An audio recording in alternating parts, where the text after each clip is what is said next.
I'm Alex Antipas of Mesoamerica's. I want to welcome you to Automation 101. What is it? It's simply a series of short, insightful videos to help expand the lab automation conversation, and really to tap into and leverage the knowledge of experts so that we all have a better understanding of lab automation, what it means, and in particular what it can mean for our various businesses. And we're very lucky here today to have Cole Yancey. I hope I'm pronouncing your last name correct, from Opentrons. So welcome, Cole. Hey, thanks for having me. Cool. Yeah, excited. Good. I'm excited too. Cole is our first expert, so that's let's see how this goes. It goes well.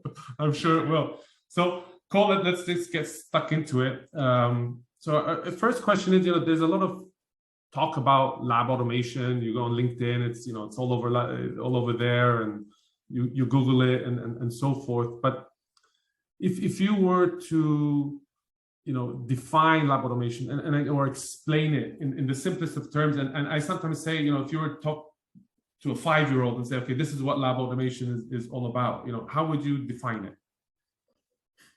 Yeah, absolutely. So I think, when we think about automation, I think we kind of have this glamorized image of what automation actually is. We think about the Jetsons, right? Oh, we have autonomous cleaning robots zipping around the house or zipping around the lab. I think we're a long way away from that. And so when I kind of boil down automation, what does it actually do for us? It's about creating efficiencies, and same amount in less time, or we're doing more in the same amount of time. So if I think about my own experience kind of at my own house, right? Like I have automation all over my house. I have probably 40 different, automatic lights and things like that. It's kind of a simple example, but essentially, it's about creating efficiencies in your own house. So we're not replacing jobs. We're not doing anything like that. We're just making it so that we can do more with what we already have.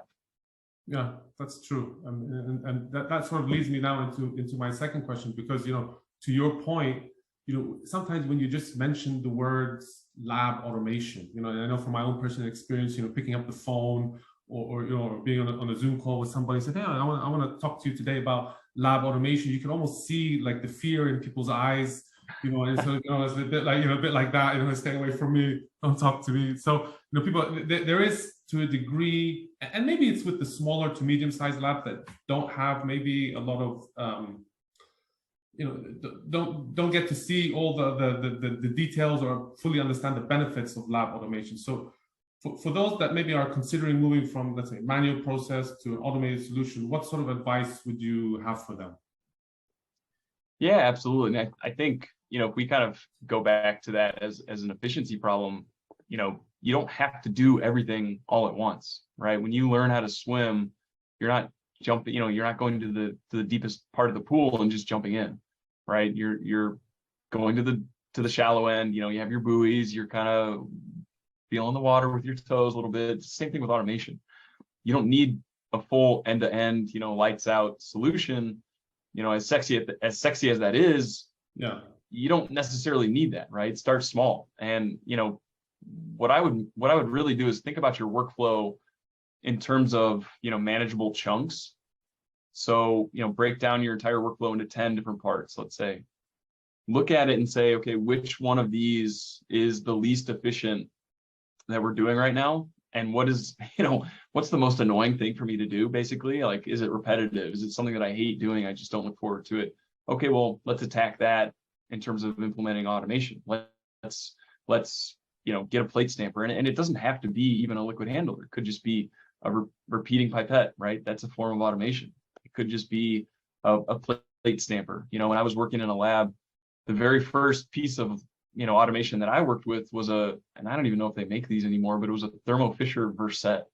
It's basically, it had a six deck slots, and it was essentially just a plate stamper. And a lot of those same kind of logical problems and programming that I used on the Versette, I still used, as an apps engineer. I still used in my labs, that I worked in following that, it was, the syntax is a little bit different, but the logic is all the same. So if you start small, you're going to kind of build those building blocks that you're going to use later on in your career. You never know where you're going to use it, but I would say start small and just kind of go from there. You don't have to have the end in sight. I think just implementing something is a good place to start, and just kind of take it one step at a time. Yeah, no, I think that's great advice, especially, starting small. I think, when I spoke to one lab, the feedback that I got one time was, I don't want it to be like what words did he use? Like a Toyota manufacturing plant, it doesn't have to be something like that. But I think sometimes people do have these impressions that, all these robot arms are going to be coming out and so forth. And to your point, actually just find the workflows that are, maybe irritating, you said, repetitive, tedious, boring, and those are the ones that you might want to look to automate. Okay, so imagine now, I've taken on your advice. Okay, Cole, you know what? That's great advice. You've convinced me now. I'm going to go ahead now with this automation solution, whatever it may be, and so forth. What would be, the top 3 things that I would need to consider prior to implementing a solution? Yeah, absolutely. I think, and not in any particular order, but I think the first thing is definitely establish a goal. So what are you trying to accomplish, right? If you just have money to burn, that's great. But I think it's important to establish a goal and say, okay, what are we actually working towards? Yeah. If you don't do that, you're likely to fail, right? I've seen it time and time again. You just want to buy automation. You just know that that's kind of what you should do, but you don't really have an end goal in sight. You kind of flutter in the middle when it actually, when things get tough, when the engineering gets tough, you don't have a goal, you don't have a plan, then you can kind of, it gets tricky towards the middle of the implementation. The second thing to consider is definitely your team. You want to have open communication with your team. You want to make sure that everyone is aware of what's going on. Get excited about it. It's something to be excited about. You want to have that kind of open line of communication. I think that's really important, and set those expectations with your team of kind of where we're going with this. And then finally, I would say, this is a little bit more dry, but budget. I mean, it's something that you might overlook, but budget is just like the end all be all for me, right? Because it as an engineer, I could solve any problem with enough time and enough money. Right. You throw enough money at a project, it's going to get done, like, eventually, so that's not the reality for pretty much everyone, right? Everyone has a budget and everyone has a certain amount of money that they're willing to spend on a problem. So those are some of the real world constraints that people maybe don't like to talk about. It's kind of taboo, like talk about money and things like that. But the reality is, a $500,000 machine is going to do a lot. It's going to be a lot different than a $20,000 machine, right? So budget is definitely up there as well. Yeah, and it's amazing how many people don't think about budget. But if you think about your personal life, you want to buy a home. You'll think, okay, what's my budget? You're looking to buy a car. You think, okay, what's my budget? Maybe where your kids are going to go to university, possibly. What's my budget, and so forth. But sometimes when it comes to your own business, people don't think about it. So it's true. It's a good advice. But I'm really interested in your second point, which was to consider your team, make sure that they're excited, make sure that they get on board, and so forth. And I think even outside of lab automation, typically whenever we bring any sort of change into any organization, and especially I think something like lab automation, because there's all these certain perceptions or myths about lab automation is going to replace my job and so forth. People therefore become hesitant, perhaps even resistant, and so forth. So from your experience, how do you get these guys now to sort of embrace the lab automation? Yeah, it can definitely be tricky. And I think if you take a look at this as like a problem in a vacuum, in a perfect world, you're building out a team, you have that on the job application, you hire the people who are ready for automation. Like that's the perfect scenario. And unfortunately, again, like we don't live in a perfect world, and the majority of the time people are taking their manual process and either implementing portions of automation or going full-blown automation. So I think the first thing, and I kind of mentioned this earlier, is having that open line of communication, right? So you're able to really talk to your people, right? If you have, like a suits in the boardroom making all the decisions for the people in the lab, that's really not going to go well, right? You need to be able to talk to the people who are actually using the instruments, the people in the lab who know the day-to-day, who know the parts of the workflow that are annoying and repetitive, and oh, well, this causes me problems every day. And I remember working in a lab, and the biggest frustration for me was the freezer. Over frozen, it's just stuffed full of things. Every time I had to go find a sample, it was an hour long digging through the freezer. Your fingers get frozen, and the managers didn't know until I brought it up. And so it's things like that kind of help bridge the gap when you're making a change. If you've already established the communication with your people, you're essentially establishing trust, and you're saying, okay, I trust you in the lab because you're doing this every day. What do you think about this, right? And so from there, you can kind of set those expectations, because I think anytime that you have problems or differences, it's because of, I guess the majority of the time is because there are different expectations. Our expectations aren't aligned.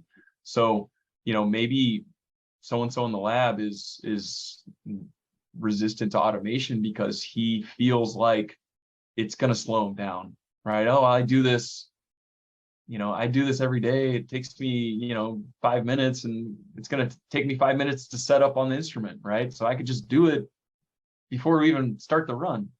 Right. And so when you have those, when you're able to kind of align expectations between management and people in the lab, you can start to kind of feel out the differences and kind of attack those in terms of discovery and pain points. You can kind of say, okay, well, this is clearly an issue for you, and you can kind of dig a little deeper and ask questions and really figure out like why, figure out the why. Like why is there resistance in the lab to moving towards this, automated system? And then from there, you can kind of align and bring everyone on the same page, because that's ultimately what everyone should want, right? Everyone wants to be successful. Everyone wants to be kind of on the same page and moving forward. So yeah, and that's and I think just to add to that, Cole, I think sometimes we think, oh, I'll just have a meeting, and I'll involve them with one meeting, so to speak, and I'll explain, okay, these are the benefits, this is how it's gonna affect your role, but in a positive way, and we just assume, okay, I've had the chat with them, we're good. And the reality is actually, we're human beings, so we have emotions and so forth. And so, I think just to add to that would be that, this can take some time. This isn't just a quick chat, in the back of the office or in the lab somewhere or whatever. This could be something that you may have to do over a period of time, however long that may be, I guess prior to implementing it, in the whole planning phase. And then once it's implemented, to continue to have those conversations. And I think just, like with everybody, it's just with time, people can adjust a little bit, maybe their perceptions and their attitudes, to be honest. Yeah, absolutely. I just thinking about that, I used to work in a lab that was primarily doing ELISAs. And so it's a lot of manual washes, a lot of manual sample dilution, things like that. ELISAs being, notorious for automation. There's a lot of different systems involved, readers, incubators, things like that. And people who had been at the bench for 20 years, and they're used to doing it a certain way. And as soon as you bring up automation, I'm not going to learn that. I don't want to do this new thing. And so, you start to dig into the problems, and really, they didn't trust that the ELISA was going to, or that the automation was going to pipette as well as they could. So it was really a trust issue. And once once we found that out, then we can kind of start to chip away at that hesitancy and resistance, and ultimately implement the automation and kind of move forward. Yeah. Well, Cole, I just want to say thank you very much. This has been, I think it's been really informative. Hopefully everybody who's listening also find it really informative. Just to remind everyone, please follow us. We're going to have this on a weekly basis. Hopefully follow Cole Yancey, also follow Opentrons as well, for just to learn more about automation and what solutions they can offer you guys as well. And please reach out to us, to Cole, to myself, if you have any questions about automation. We'd be happy to help you. Yeah, absolutely. Thanks, Alex. This was a lot of fun.